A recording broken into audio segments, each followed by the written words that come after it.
Hey, Irish fans. Welcome back to Dome and Domer, the oldest Notre Dame sports podcast. I'm your host, Mike Sullivan, and Dome and Domer goes back to 2006.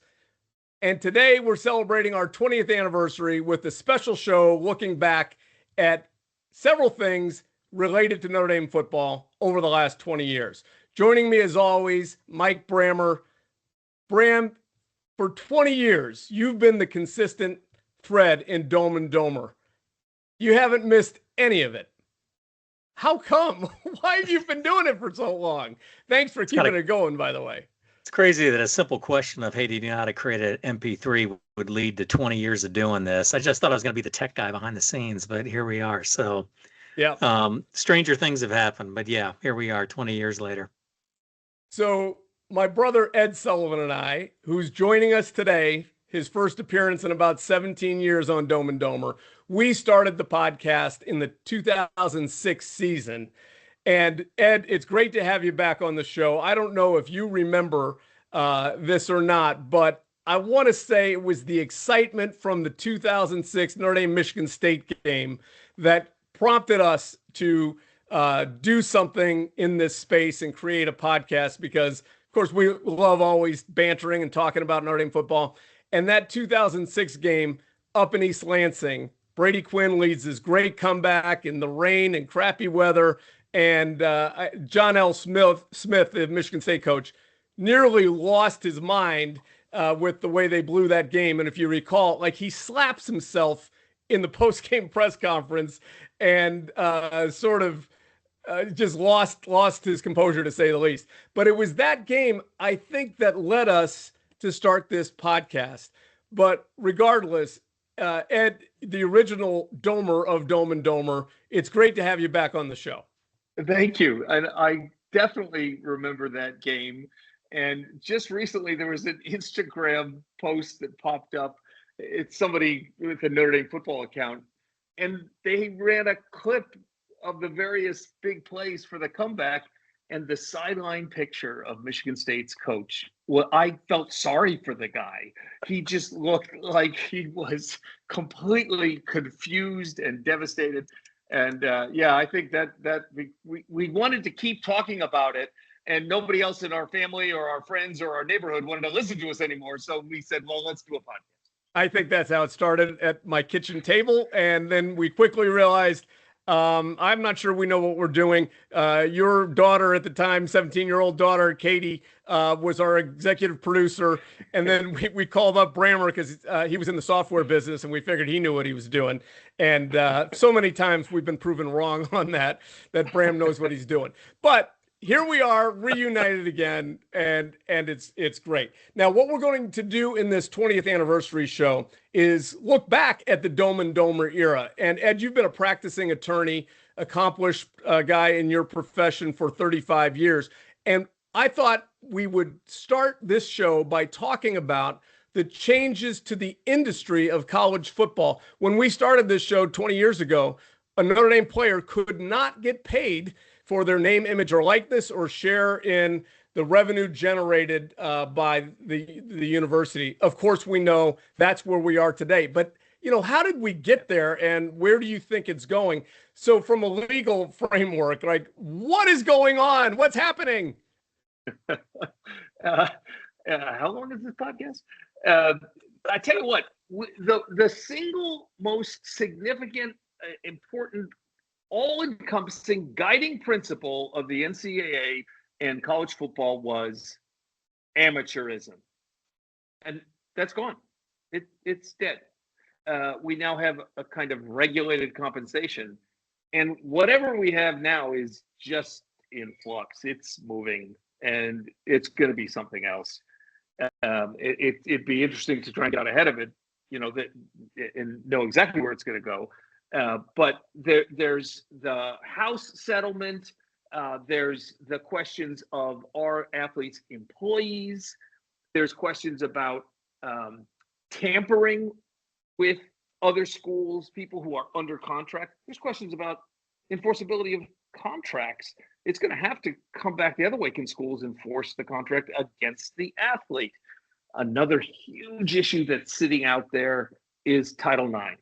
And I tell you what, that has the potential to blow the whole thing up if you continue to apply the law, Title IX, and now you start to look at this compensation structure, and there's these legal fictions that people live by, saying like, well, you shouldn't count the dollars for purposes of Title IX. Well, we'll see how long that lasts and see what happens in Well, court. let's pause there for a moment. Sure. Like, so going back, this era sort of gets going in 2009 with the Ed O'Bannon, the former UCLA basketball player, sues over his likeness in a video game, right? The NCAA video game. Right. That's kind of what starts all of this. It takes several years for all that to play through. And this leads to my question. Like, the NCAA has been sued time and time again. They lose all the time. A lot of people, you talk to anybody and you'll hear at some point, why can't the NCAA just ... Yeah. So explain that a little bit. Like, why do they lose all the time? Why isn't the NCAA just cleaning this up like the good old days? Yeah, certainly the O'Bannon case, but then NCAA versus Alston, which was decided in 2021, kind of put a final nail in the coffin of this notion that, well, it's amateurism, and that justifies looking at it differently. Court said, well, no, you can't just use a magic word, amateurism, and then exclude yourself from antitrust laws and other kinds of regulation. So that's why they lose all the time, and that's why they can't just say, okay, here's the new rule, do this, because ultimately the Alston case is going to sort of end their attempts to hold up a trump card of amateurism. They're subject to antitrust laws, so everything they do has to be through that filter. Did O'Bannon have a twin brother? Why am I thinking he had a twin brother? Or did he have a brother on the team? Or am I thinking of somebody else?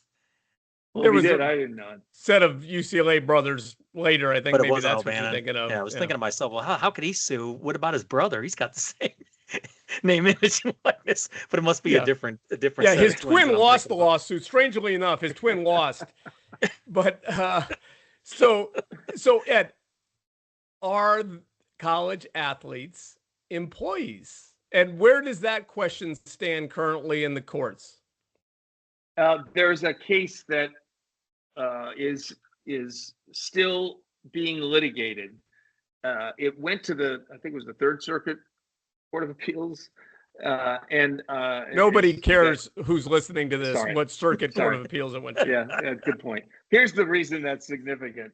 It was a Villanova football player, along with others, that brought the case, and it went to an appeals court that said, "No, you got to figure this out." The NCAA was trying to dismiss it, right, on a variety of grounds, and they're like, "Nope, you're going to have a trial and answer a bunch of questions about whether they are employees, and if they are, it's going to be another earthquake across the landscape of." Why? If they're employees, then therefore what?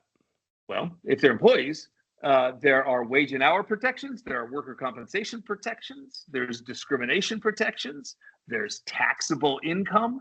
And then here's the big one that I think the big thing that the NCAA and a lot of the people running the sports, they keep missing the obvious. Like, the big thing they missed for a generation was you should share the money, but they didn't want to, so the whole thing collapsed. Now they're scared of them being declared as employees. I think that's inevitable. But if they are, one thing that could happen is you could form a collective bargaining unit, and then you can create a collective bargaining agreement that might have salary caps or free agency rules. That's what the transfer portal is with NIL. It's free agency, right? And you could negotiate certain restrictions that right now the courts won't let you do. But if you had a collective bargaining unit, then technically you can do some of those things. So, Ed, would that effectively be the equivalent, say, the NCAA in that scenario would maybe be the equivalent of, say, Major League Baseball, right? Yes. Okay, so yes, being employees is not necessarily uh, the last straw that collapses the whole thing, and might actually give the NCAA a little more authority to regulate. That's what I'm hearing you say. Is that right? Yeah, it gives them, I think, a path to create some of these restrictions that they want, right? So that things don't get out of control with salary caps and transfers, et cetera. The NFL is a better example. The NFL comes under certain exceptions to the antitrust laws based upon the fact that they use a collective bargaining agreement. Now they can't do everything, but for our purposes, looking in the past, but looking in the future, right? In the past, they got nothing, right? Now there's all sorts of money pouring in, and the question is, what controls can I put on in the future? This question about whether they're employees, I don't see. I think it's only going one way. Look, they tell them when to come, when to leave, what to do, what they cannot do, and they expect performance from them. And now they get paid for it. I don't know what else you call it. So looking at the future is one scenario you've mentioned, antitrust exemption. So one scenario that maybe tries to put the toothpaste back in the tube is legislation that carves out an exemption to our labor laws in this country. Will you talk about that a little bit? Yeah, there's a Protect College Sports Act of 2026. There's been a number of proposals. This one's gaining some traction. It would have a unified system, national system, so that Texas doesn't have one set of laws, Florida another, and so a national framework, a harder compensation cap, the ability of schools to have retention funds, like a fund to retain the athletes they've already got, and other labor issues like exemptions from labor issues, exemptions from antitrust issues, right? That's not going to completely eliminate the basic economic problems, but it starts to corral things a little and at least create a uniform system. Congress is so dysfunctional. Who knows if they'll ever come to an agreement? But this one has a little momentum behind it right now. Okay. Well, it tells you how crazy things are where we're hoping that Congress saves college sports. Now, that's how bad it is. Bram, weigh in on this for me. Maybe purely from Notre Dame's standpoint, maybe that's not the best thing in the world, because this current environment, I think, actually has worked very well. We have the resources now. We can pay people, like everybody else has been getting paid, and we offer something unique as a deal sweetener too. Bram, do you want to see this Save College Sports Act, or do you want to ride this out like we have it for a few more years? Well, I think it's going to eventually ride out a few more years anyway, just because these guys are going to take forever to get this done. But I will say I definitely am surprised at how well we've navigated this. And I know you and I talked about this a little bit on the previous show, but my concern was in Notre Dame keeping with the spirit of the purity of the university. Would they be all in on the idea of paying players and being competitive in that environment? And I was nervous that they weren't going to be all in on that. But the reality of the matter is they are all on in this, at least up to this point. So I think we have done a really good job of being committed to this, and we are excelling in this environment right now. Clearly, Marcus Freeman is a big reason for that. But the reality of the matter is he has backing behind him. Bavacqua is right there every step of the way and is committed to, on a yearly basis, seeing this thing through. And so it gives a lot of excitement the way that we've handled this. And I was just concerned going into it, like, oh man, are we going to pay and be competitive with Ohio State, with Alabama, with Georgia? I mean, are we really going to pay that much for guys to win games for us? And they figured out a way to do it, and as well as maintain the integrity, at least in my mind. Well, what I think is interesting is, like, I hope there are some, I'm being facetious when I say I don't want to see, legislation try to rein this in. I do, because right now it's a runaway train, and where does it end? Like, it's an insatiable amount of appetite for funds. And at some point, you have to make choices as an institution about where you want to put what your mission is and where you want to put your resources. And if it doesn't get reined in, I do wonder when Notre Dame gets to that choke point about how much money is flowing into football and athletics. Well, I mean, I think it'd be interesting for Ed else to comment on that. Where do you see this going, Ed? And from a legal standpoint, man, what do you think is the most likely outcome of this that's going to shake out? It's interesting to hear the language that you use, and Mike, right there, when you talk about how far does this train go and when do you rein it in, right? Well, there's a structure for doing that. It's called the markets, the free market, right? At some point it gets too expensive and right, people start doing other things, they make other choices, and there's an adjustment. The problem is nobody wants the free market to be the mechanism for student sports. And that's the essential conflict.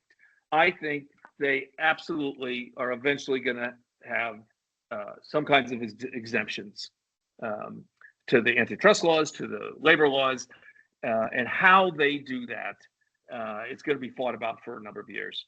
I don't see this country just pitching in and saying, yeah, it's just another professional sports league and schools need to divorce themselves from it. These are public funds that are running educational institutions, right? But you've got what's been estimated over $7 billion annually economic impact of college football. And that's just ridiculous amount of money for people to just walk away from, right? Now, what's Notre Dame's piece in all this? 10 years ago, I participated with some of my former colleagues at Villanova University in a discussion about Catholic social teaching and Division I sports. And it was really provocative, the kind of things we talked about. I'd like to see our university be a leader on this issue.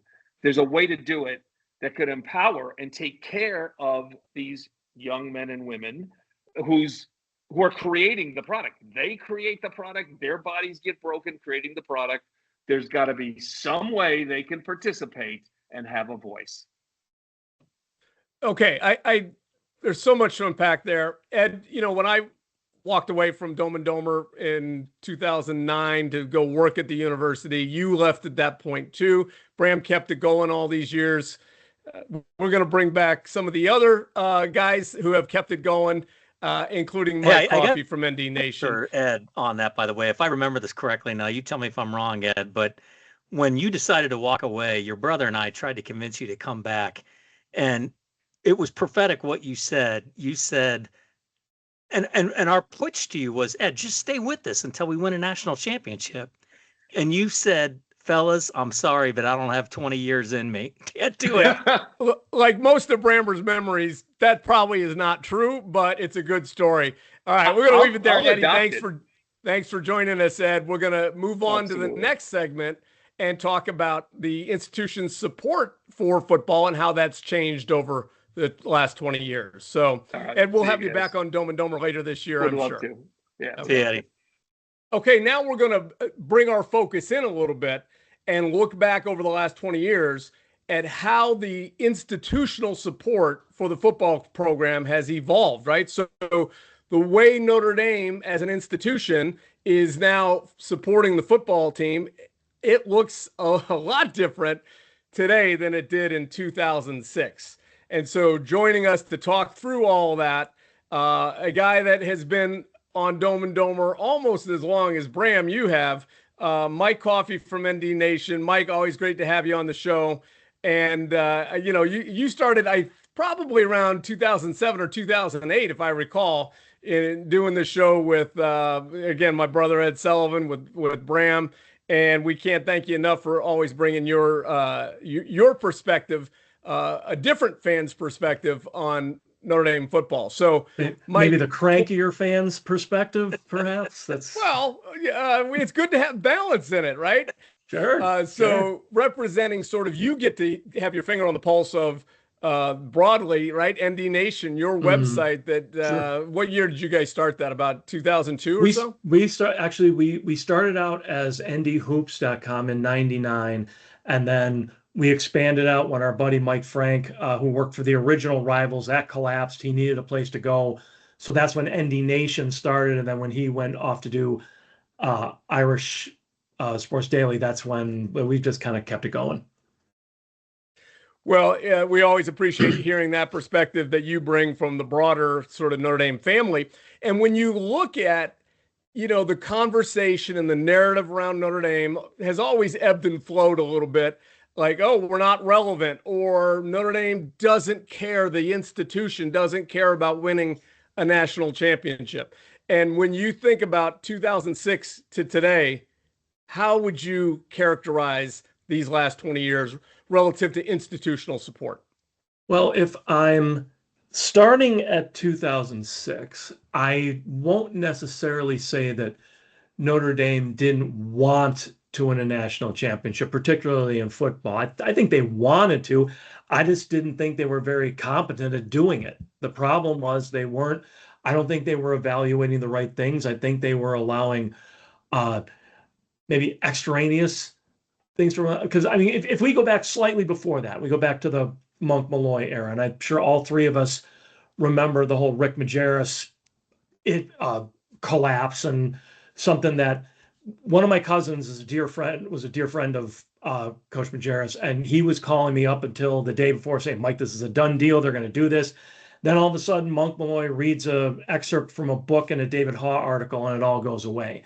That was the kind of thing at the beginning of the time we're talking about, that there was so much focus, I feel, on, as the old saying, looking good rather than doing good. They were so nervous about perception, they wanted Notre Dame to be considered like in the Ivy League levels as far as academics go. I think they really changed their focus from, I think, the Notre Dame that we remember, undergrad focused, concentrating on getting a good undergrad education, to expanding the profile and expanding the footprint, which is fine. But I think along the way, overall athletic performance in the high profile sports, football and perhaps men's basketball especially, was kind of looked at maybe not as a detriment, but as something that would make the aspirational peers, to use the phrase that we throw around a lot, to kind of turn their noses up and say, well, you're not a real school, you're a football factory, you're a basketball factory, or whatever. I think that kind of lost momentum a little bit. I remember when Father Jenkins arrived, very first thing he did was get rid of an underperforming football coach, even though he only had 3 years in on his contract, and was willing to take the heat for it. So I took a lot of solace in that, saying, all right, this is where the attention is. This is what they want to do. The trouble is, I don't think they hired like athletic directors, especially, who had that in mind as their top priority. I mean, the winning was important, but I think there were other aspects, financial and otherwise, that were sitting right up there next to winning. And I think that, if anything else, was kind of made it harder to get the winning we want. I think the difference. Listen, I'll give you like Pete Bavacqua constantly says we've got to win a national championship in football. Sure. He's made that very explicitly clear. Absolutely. It's hard for me to go all the way with you and say Swarbrick didn't want to win a national championship in football. I don't know if I can go all that way with you, but I'm not saying the difference between like Kevin White and Jack Swarbrick is significant in that football was absolutely a priority. I'm not sure you could say that for Kevin White. I don't believe that Jack Swarbrick didn't want to win a national championship. I think, though, he was equally focused on bringing in the money, making partnerships and all that didn't necessarily make any sense. And put it this way, there was a reason every good Notre Dame moment, beating Clemson, all that stuff, the most dangerous place to be was between Jack Swarbrick and a television camera, because he was going to run you over to make sure everybody knew, hey, I'm here when we win. When we lose, when there were problems, you didn't see him.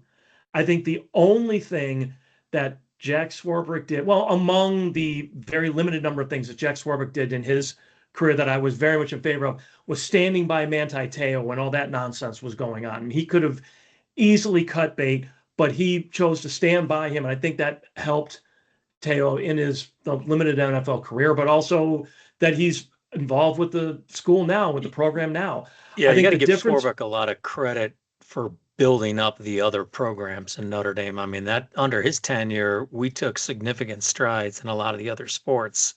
So, as an athletic director, kudos to him for that. So, I, Swarbrick was, look, everybody's different. Everybody's unique. Everybody's got Sure. their thing. And I think Swarbrick was pretty tight with the administration. I mean, there wasn't, I thought he was lockstep with the administration and granted, that's what his job is, but by the same Swarbrick token, was the administration, right? I mean, yeah, I mean, but there's a bit of a difference there, I think it's always the case with Notre Dame. How do we navigate the intentions of the administration that want to remain pure to the spirit of Notre Dame and the academics and everything that is great about this university? A lot of that has to do with the administration and how they've run this place for 150 years, right? And so I think they've always wanted to maintain that, and that's a difficult thing in college sports. It's really hard to walk that fine line. And I think to Mike's point, we didn't do a great job of that leading up to 2006. I mean, we kind of faltered after Holtz. Towards the end of Holtz, you could even argue the last 3 years of Holtz seemed to be a lot of back and forth with Holtz and the administration, comments here and there. I mean, it was wearing thin. But yeah, I think to today, the one thing Swarbrick did is he did elevate the other sports. I mean, we made some huge strides. Okay, so the question is, beginning in 2006 through today, how would you evaluate the support for football over the last 20 years? And I look at elements like Campus Crossroads, right? I mean, that has elevated the football program. The Labard practice facility. Now, you could argue whether or not turf and video board on the stadium, Coffey, I'd love to hear your take on looking back on it. Do you think those were positive investments in the football program relative to changes in the stadium, practice facilities, etc.? I think the investment in the practice facilities was good. I mean, we've all seen that incredible video of Shields Hall. It certainly looks like they did a fabulous job on that. So kudos to them. Everyone who's ever read anything I've written or posted knows I hate that video board with a white hot hate. I'm not all that worked up about the other, like the buildings tacked on. I think it could have been done better. We had an architect on our site whip out something that could have completely enclosed the stadium. I think it would have looked a lot nicer, but it's not something I'm willing to go to the mattresses over. I like the fact that they're willing to sell beer at the stadium now and stuff along those lines. From the turf standpoint, I'm in favor of whatever the athletic groups believe is best for the players. I mean, I know there's been stories about there that turf's good, turf's bad, and all that. I don't know nearly enough about it to say anything, truly meaningful. I think overall, those things exhibit a desire to help the football program. And I think for the most part, they have been positive. And I think, Bram, to your recent statement, staying true to the spirit of Notre Dame, doing that for me is making sure all of the players get an opportunity to get a meaningful degree, and that when they leave Notre Dame, they're in possession of one.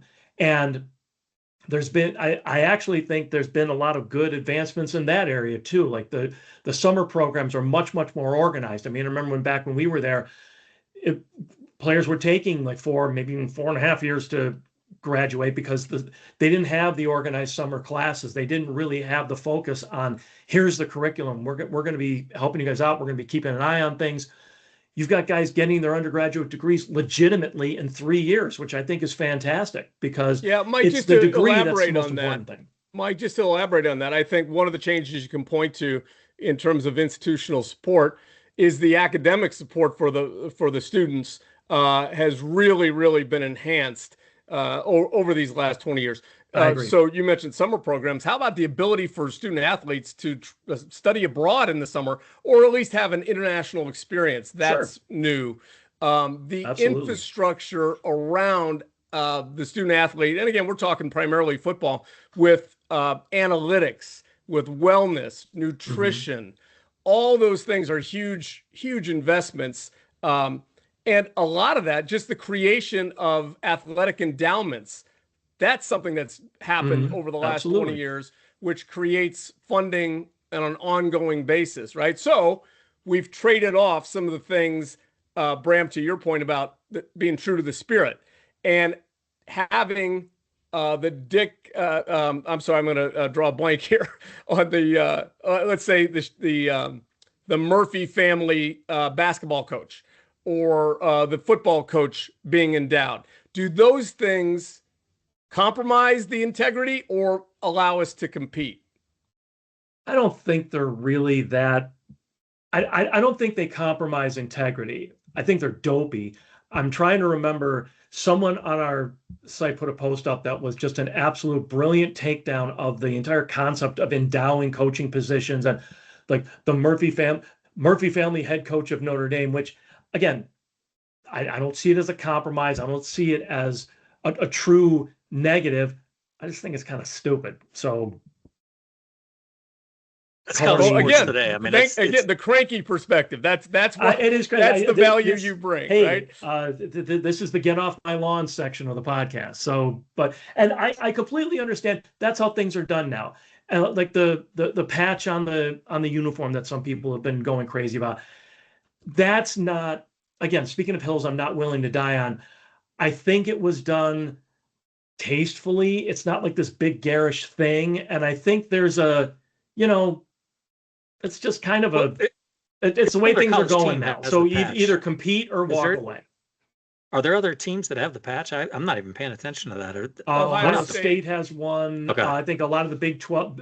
Some represent like the entire conference having an agreement. I think like the Big 12 has an agreement with someone that they're getting all their schools to have, but very few schools. I think Ohio State and Notre Dame are really two that have their own deal. And they're up in the 17 to 20 million. But that, Notre Dame's the kind of program that can do that kind of thing. And the one point I definitely want to make, I think if you look at everything that's going on, everything we've talked about, the common denominator to me is communication. I think the coaching staff is communicating better with the athletic department, with the academic sides, with admissions. Everybody is on the same page. And that hasn't been true. That hasn't always been true in the last 20 years. I mean, I think we can all think about times like during the Weiss administration, definitely during the Willingham administration, and when Brian Kelly was there, where just people, I want to admit this guy, well, he doesn't have this. Well, I thought he had that. Now everyone is talking to everybody else. Everybody's on the same page. You're not hearing stories about a lot of offers that have to get rescinded because so-and-so's GPA isn't good. Everyone is on top of their job. Everyone's talking to everybody else. And that is how you make a strong program, by doing those things. Mike, that's a great place to leave it. I think when you look back over 20 years, the commitment is strong, it's intentional, it's aligned, and that's kind of what you're talking about here. Absolutely. And there is great alignment that the university wants to win a national championship in football, and we are so well positioned to do that today, so much more so than we were 20 years, any point in the last 20 years of the Dome and Domer era. Yeah. Mike, always great being with you. We'll see you down the road. Sounds good. Thanks, Mike. We're going to now change our focus as we look back on the Dome and Domer era and talk about the players and the games and the teams that really stood out to us. So when you look over all that 20 years, it was a pretty good 20-year, a couple of decades of a lot of highs, a few lows, but the Irish won 70.5% of our games. That's just a little below the overall winning percentage for the program in its entirety of 72%. So a pretty typical 20-year run. Of course, we fell short of the ultimate goal. And we're as close as we've been since we last won it all, but didn't get there. Over that 20 years, we've seen 3 coaches come through. And how about this as a historical footnote? The only time to date that Notre Dame has played as a member of a conference took place, of course, in 2020. 14 wins in a season, most ever, 4 playoff appearances, and 2 in the national championship, 11-9 in the postseason. That's what's happened over the last 20 years. But the lows, of course, right? 2 losing seasons, painful losses in the national championship, NCAA probation for academic violations. Of course, we know that's all BS. And the whole Teo's girlfriend debacle, right? So there were some moments in the last 20 years where, it was tough. It was tough being an Irish fan. But more good than bad. Okay, so let's talk about the players that we remember and that we loved. When you think about Notre Dame, you always start with the quarterbacks. And I'm going to give you guys some names, and you just kind of tell me who you'd pick for your Dome and Domer All-Star team. That's kind of the idea here. So when it comes to quarterbacks, I'm going to start with multi-year starters. We're excited this year because we got CJ Carr as a returning starter, and that hasn't happened very recently. But I'm going to give you 3 multi-year starters: Brady Quinn, Jimmy Clausen, Ian Book. Eddie, who's your pick for the Dome and Domer All-Star team? Deshaun Kaiser. You can't do that. I gave you 3 choices. We're coming back to other guys later. I think it's probably Ian Book. I just liked his game. I thought he was, he was really a diamond in the rough. We did not have he did not come with the fanfare of Jimmy Clausen or CJ Carr. He did not come with the rocket arm. He did not come with the physique of Deshaun Kaiser, to use an example. I mean, but he was a winner, and he played with an understated intelligence that I think we tend to sort of overlook and forget about. He played the game the right way. He made a lot of big plays with his legs and with his arm.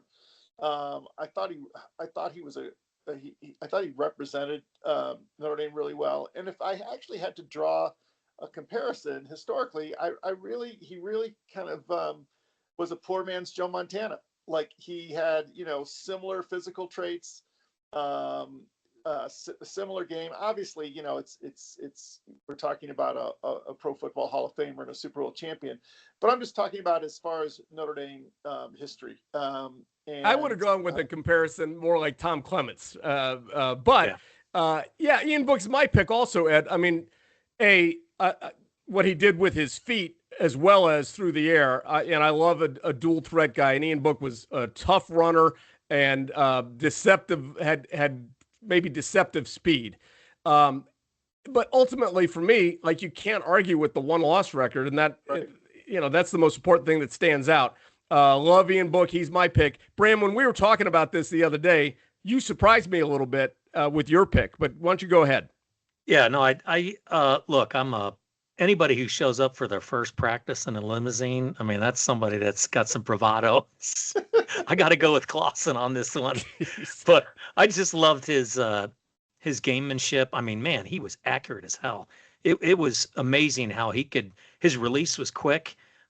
He saw the field really well, and man, did he throw it on a dime, an absolute dime. And, I just was impressed by him. Shocking that he didn't do as well in the pros as we thought. But it's very close between him and Brady Quinn, I think. I mean, I'm a big fan of Brady as well. I thought he coming in and starting as a freshman like he did. But Clausen for me was a guy that kind of just stood out. I mean, he just had an amazing arm. Great percentage. Always surprised when there was an incompletion. Like, he was so accurate that an incomplete pass kind of really stood out, like, oh wow, unusual, right? Because he was so accurate. I agree with you there. But I can't see in any kind of rational world where you pick Jimmy Clausen ahead of Brady Quinn or Ian Book. But hey, you do you, Bram. All right, now Eddie, we're gonna go to kind of the what ifs category, and these are guys that had tremendous upside, flashed great moments, but for whatever reason, ultimately, didn't put together a more complete or impactful career. So Everett Golson, Malik Zaire, Deshaun Kaiser. Who do you pick on those 3? Not as like, oh, who's the biggest bust, but rather, who you picking to build your team around out of that category or that trio of guys? Go ahead, Eddie. Oh gosh. Well, I mean, that's a different question. I mean, to build a team around, I think you'd have to go with Kaiser. I mean, just because of his physical gifts, just a big guy.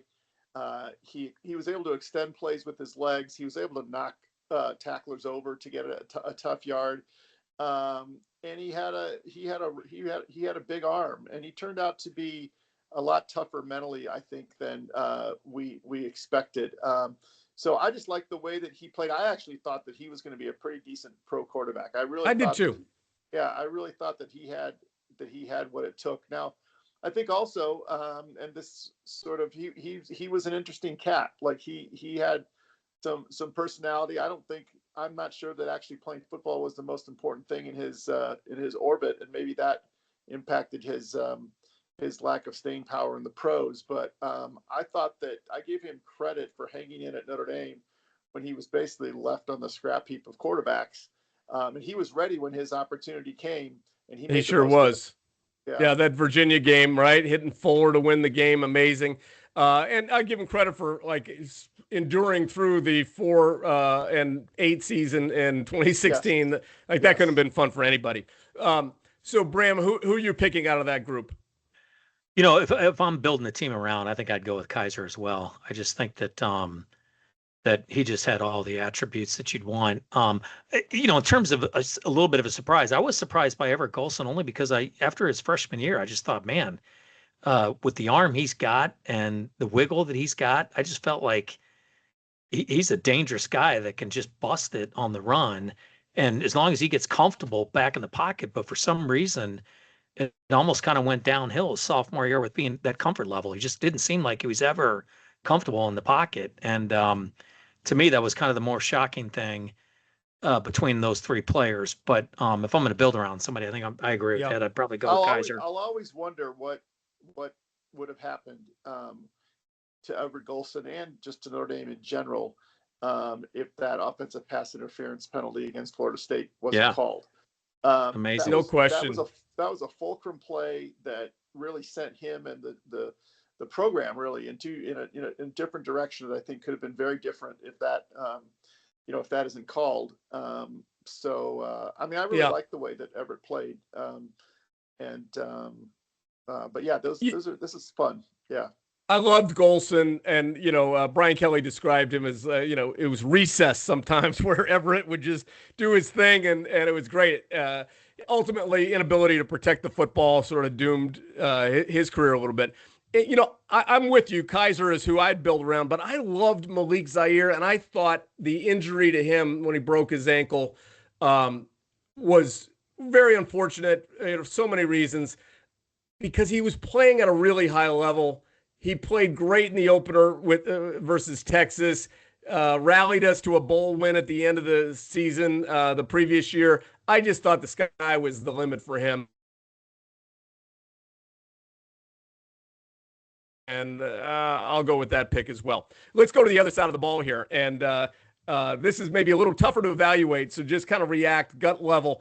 You're going to pick one defensive player from the Dome and Domer era, and the candidates, the nominees are Jalen Smith, Manti Te'o, Kyle Hamilton, or Xavier Watts. Bram, you get to go first this time. I'm assuming this is an easy one for all of us, but I got to go with Te'o. I just thought he was a beast, and just a solid dude that just was a Notre Dame guy through and through. The way he played and the intensity and the way he could just be a leader on the team was just, you don't see that very often. And he was a guy that you could depend on game in and game out, just incredible talent, tough dude. And it's just exciting to watch him play. Yeah. I mean, if you finish in the Heisman Trophy voting, it's kind of hard not to pick Manti. I'll tell you what, I mean, all those guys are great players. I love watching each and every one of them. But the thing about Manti is he was that 2012 season was magical. Like, there were so many moments in that season that were enjoyable, because remember, we didn't know if that kind of a season was possible again. Yeah. And the way that the games that they won, I mean, we will have forever Manti etched in our minds coming off the field at that goal line stop against Stanford. Like, that is sort of like the the quintessential moment from that season. I mean, it's really regrettable how that all ended up, how his career ended up, how his season ended up, dealing with that nonsense. And but he's come back I think he's getting involved in broadcasting now on some level. But yeah, Manti was just, and I think also what we have to remember is that we embraced him so closely, knowing that he came all the way from Hawaii, and we were at that, or we were watching that miserable loss to Syracuse with the snowballs raining down. Maybe the worst loss in Notre Dame stadium history. Right? Cameron Dantley, baby, AD's son. I mean, it was just miserable. I mean, he was there. That was his official visit. I mean, that just, when he picked, none of us thought that he was going to pick Notre Dame over USC. No, I mean, I don't think, and the fact that he did made us just love him even more. He was a great member of the community while he was here. Absolutely. It's hard. Xavier Watts is just a great football player. I'll talk about him and Kyle Hamilton and, Jalen Smith all day long, but Manti he sort of had that, he was just special. For sure. Yeah. Oh, okay. We got a couple more categories to go through. So we're just going to kind of do these a little quicker. Favorite wide receiver. I'm going to give you 3 names. Pick one or say, oh, you forgot so-and-so. Jeff Samardzija, Golden Tate, Michael Floyd. Eddie, who's your favorite? Will Fuller. I love it. All right. That's great. Nobody like Will Fuller to take the top off of the defense. I mean, seriously, I can't remember a better big play threat than Will Fuller. And, it just didn't feel like Notre Dame ever had a player like that. Maybe we did, but just somebody who combined speed and skill at that high level. All those guys that you mentioned are great, but I mean, Samardzija, he was just so fun to watch. He made big play after big play. He had a big personality. So I don't think you can go wrong with any of those, but I'll take, out of the ones that you named, I'll take Samardzija. Okay. Bram, I know that Samardzija is your pick as well. Do you have anybody else I missed? Michael Floyd. I mean, I do think Floyd's a big player. I liked him a lot. I thought he was electric, great hands, but I'm a big fan of Samardzija, and it's got nothing to do with me being a long time Cubs fan since I was 5 years old. So, but yeah, he was fun to watch. I mean, Samardzija was as good as it gets from an athletic standpoint. I mean, he made some acrobatic catches. Yeah. We were okay, Bram, we were all ruined because watching Will Fuller on a bubble screen was just poetry. And so ever since, every bubble screen has sucked because Will Fuller spoiled it for everybody else. Okay, Bram, you get to take first crack at favorite offensive lineman of the last 20 years. I'm going to give you a couple names: Quentin Nelson, Zach Martin, Joe Alt. Yeah, I got to go with Quentin Nelson. I just loved his toughness. I mean, he's just a badass dude that was just all downhill, and he's a lot of fun to watch. I thought he brought a bravado to the offensive line, and so I got to go with Nelson. I think that's, again, a big part of his legacy is that toughness and that culture. He was a big part of sort of offensive line 2.0, right, when we really started developing guys and being more physical up front. I'll go with Quentin Nelson as well. Eddie, any argument on that? Yeah, no, hard to argue. I will say, though, that something that applies to these guys that I think is pretty remarkable at Notre Dame, and I would put Alt as sort of the most extreme example of this, is, coming in and just playing at a very, very high level as a freshman on the offensive line. I mean, that is hard to do in college football. It's especially hard to do at Notre Dame, where there's always a two deep of very, very good offensive linemen.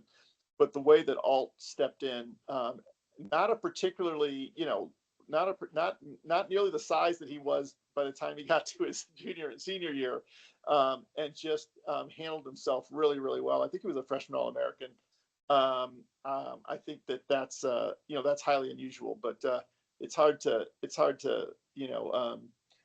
pick anybody over Q. So I'm not doing that. I'm just giving Alt a special mention. All right, Eddie. Hey, thanks for joining us for this segment. We're going to keep rolling with the anniversary show, and we're going to bring on Mike Coffey, and we're going to just think a little bit about the trajectory and the evolution of sort of the program from an institutional level. So, Eddie, we'll be back with you in a future date, continuing to get ready for the season and talk about the upcoming opponents. So thanks for joining us. We'll see you around. Sounds good, guys. Thanks.